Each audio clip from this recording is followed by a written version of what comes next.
Yo guys, Vision SGN here, bringing you Marvel Rivals practice gameplay, tips and tricks, and how to get better with each and every character in the game right now in Season 1 using the practice range. I'll show you how you use it, where to go, and what you want to be doing in here in order to get better at the game and help you understand each of the characters' abilities and specifically their team-up abilities. If you enjoy the video, don't forget to like, comment, and subscribe, and if you have any tips that you have learned along the way, let me know down below in the comments, and let's get right into it.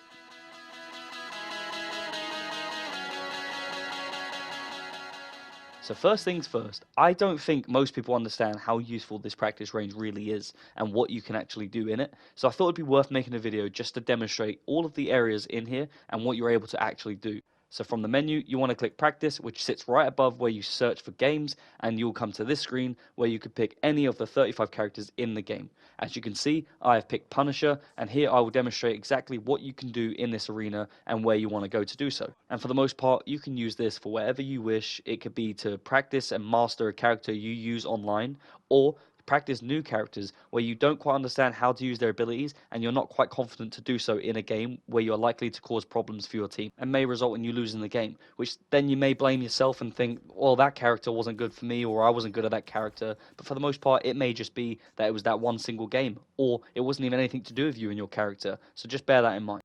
Anyways, let's get back to the practice range. Here you'll see a hero simulation stand, which can be found at various spots around the practice range and can be used to spawn in any of the 35 characters of which you want to target practice on.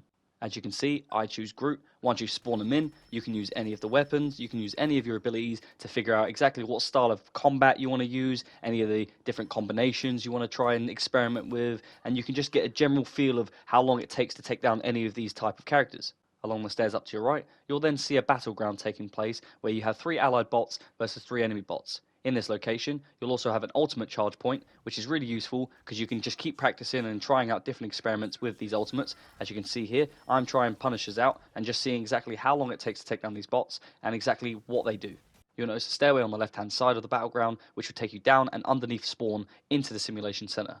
In here, you'll be able to see all sorts of distances of which you're target practicing on, as well as simulate all different types of scenarios and with different type of teammates. As you can see there's a 20-meter sign at the top there, which will indicate exactly how far I'm shooting against certain targets that appear in the simulation, which is a really good feature because it can give you an idea on exactly on the damage drop-off on things like Punisher's gun or certain characters' abilities to give you an idea on exactly where you want to position yourself. When you land at the bottom, you'll notice 2 stands. One is a control switch, which initiates the event by pressing start, and this will spawn in all various different type of bots at different distances which you can adjust, and I'll explain shortly how you do that in a second. As I mentioned, it's useful to understand exactly how things work at certain distances here, including abilities and different style of weapons. As I mentioned, the second stand, known as parameters, allows you to adjust the simulation, giving you flexibility and control over the overall experience of the practice range. In here, you can spawn in bots or heroes to allow you to experiment versus different types of characters with various abilities. You can also adjust the spawn type of these characters and the distances, including the dynamic of each of these characters, meaning their movement and how they move, and the time of which they're in the simulation. As well as this, on the left-hand side you have the team-up ability station, which allows you to spawn in as or with grouped heroes to experiment with their team-up abilities. For example, Rocket, I've spawned him in here and allows Punisher to have infinite ammo, where I can then experiment exactly how effective this is versus different style of characters or bots. To leave the simulation, simply turn around and use the maglev to go up, or use the stairs to go up, which both lead you out into the open courtyard. You'll then find the Destructive Simulation Terminal, which is a unique feature and probably more for the nerdier players who want to learn how to take down buildings and walls more efficiently, and you can begin to experiment with different types of heroes, which will give you an idea on exactly how quick some characters can take down certain buildings. This will, believe it or not, elevate your game by learning this, as it's often an oversight for most people who don't realise the importance of creating shortcuts around the map, which will allow you to sometimes surprise the enemy team and also capture objectives a lot faster. If you head back to spawn, you will notice the final area of the practice range, where there are 3 different firing ranges on separate platforms. One has distance on the floor, which gives you a range indication, and you can also spawn in teammates right next to it to give you more team-up abilities. You can also practice on moving targets on the left-hand side of this area, which will most definitely elevate your gameplay, as being effective versus moving targets will separate you from the lower skill players, believe it or not. You can also practice on both smaller and larger targets, as well as moving targets in this area, as there are 3 different tiers in this section, as I'll show you here.